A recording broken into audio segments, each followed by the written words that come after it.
Hello friends, this is चेतन।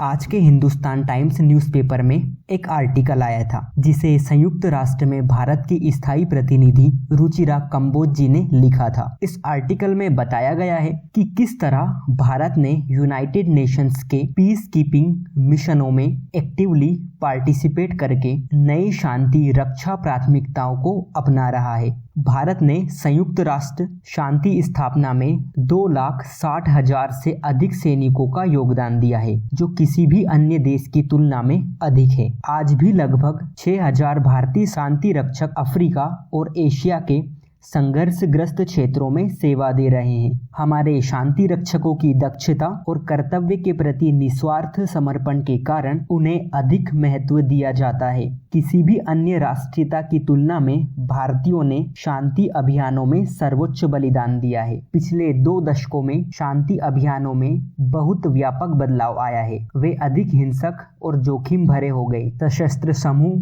आतंकवादी, अंतर्राष्ट्रीय अपराधी और अदर नॉन स्टेट एक्टर्स का आज के अधिकांश संघर्ष क्षेत्रों में बड़ा हाथ है। वे राज्य संस्थानों की विफलता पर पनपते हैं और समाज को सुरक्षा प्रदान करने वाले सामाजिक और राजनीतिक संरचनाओं को तोड़ने का प्रयास करते हैं। और सबसे महत्वपूर्ण बात यह है कि वे नागरिकों और शांति रक्षकों को वैध लक्ष्य के रूप में देखते हैं। इनके रिजल्ट ये निकले कि एक सिंपल सीज फायर मॉनिटरिंग अब मल्टी डायमेंशनल मिशन में डेवलप हो गई है, जो शांति को लागू करने और उसे बनाए रखने, assist political process, build institutions, protect civilians और डेवलपमेंट में हेल्प करने पर फोकस हो गई है। आज के शांति मिशन उद्देश्यों और नीतियों को तैयार करने के लिए बातचीतों पर बहुत अधिक निर्भर करते हैं। इन मिशनों ने 2 चीजों को महसूस किया। फर्स्ट, महिलाएं एवं बच्चे संघर्षों से सबसे ज्यादा प्रभावित थे। सेकंड, ये मिशंस महिला पीस कीपिंग के साथ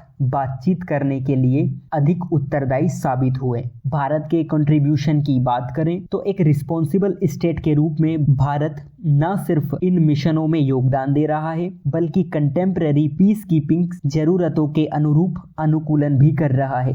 भारतीय महिलाओं की शांति रक्षा में समृद्ध विरासत रही है। संयुक्त राष्ट्र की पहली police adviser Kiran Bedi, prestigious UN military gender advocate of the year award winner Major Suman Gawani और international female police peacekeeper award प्राप्त करता शक्ति देवी ने अपनी पहचान बनाई है। साथ ही जनवरी में भारत ने ऑल विमेन्स प्लाटून को सूडान और साउथ सूडान बॉर्डर पर डिप्लॉय भी किया।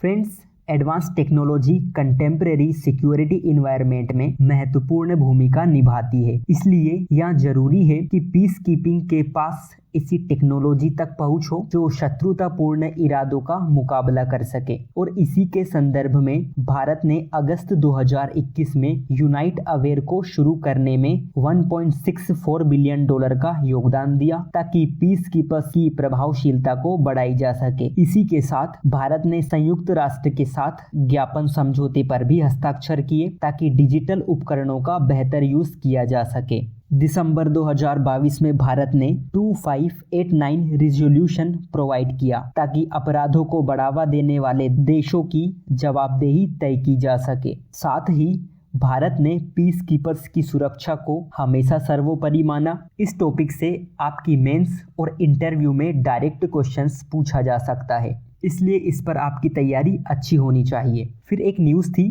कि हमारे पेट्रोलियम मंत्री ने एक बात कही कि हमारी ऊर्जा सुरक्षा रणनीति 4 स्तर पर आधारित है। आपूर्ति के स्रोतों को विविध रूप देना, घरेलू स्तर पर ज़्यादा से ज़्यादा ऑयल एंड गैस का पता लगाना और उनका प्रोडक्शन करना, अल्टरनेटिव एनर्जी सोर्सेस का यूज़ करना और गैस एंड ग्रीन हाइड्रोजन को अपनाना। फ्रेंड्स, लेकिन ये सिर्फ एक न्यूज़ है, इस पर आपको तैयारी करनी है।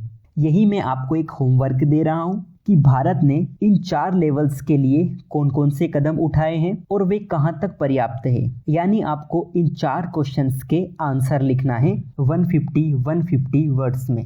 फिर एक न्यूज़ थी कि development of enterprises and services hub bill पर वाणिज्य और राजस्व विभाग के बीच बढ़ते मतभेदों को दूर करने के लिए कैबिनेट सचिव हस्तक्षेप करेंगे। सो आप लोग जानना कि ये देश बिल क्या है और इसके मेन प्रोविजंस क्या क्या है। फिर आपको एक आर्टिकल प्रोवाइड किया गया था जिसका नाम था जनतंत्र बनाम अराजकता। ब्राजील में कुछ समय पहले चुनाव हुए जिसमें लूला डी सिल्वा राष्ट्रपति बन गए, लेकिन विपक्ष में मौजूद पूर्व राष्ट्रपति बोल्सोनारो और उनके समर्थकों ने चुनाव परिणामों को स्वीकार नहीं किया तथा बातचीत और वाद विवादों की बजाय हिंसा करने पर उतारू हो गए। ये लोग उत्पात मचाते हुए संसद भवन, राष्ट्रपति भवन और सुप्रीम कोर्ट में घुस गए और इन परिसरों पर कब्जा जमाने की कोशिश करने लगे। ये घटना ब्राजील में ही नहीं, अमेरिका में ट्रंप ने भी ऐसा ही किया था। सोचने वाली बात यह है कि ऐसी स्थितियों में अराजकता का सहारा लेना कितना जायज है। लेकिन इस आर्टिकल में एक बात और बताई गई थी कि कई बार जरूरत इस बात की लगती है कि उच्च स्तर पर राजनीतिक टकरावों के बीच आम जनता को अपनी प्रतिक्रिया देते समय भावनाओं में बहने की बजाय धीरज और विवेक का इस्तेमाल करना चाहिए। निबंध में आप इसका यूज कर सकते हैं। सो आज के लिए इतना ही। Thank you.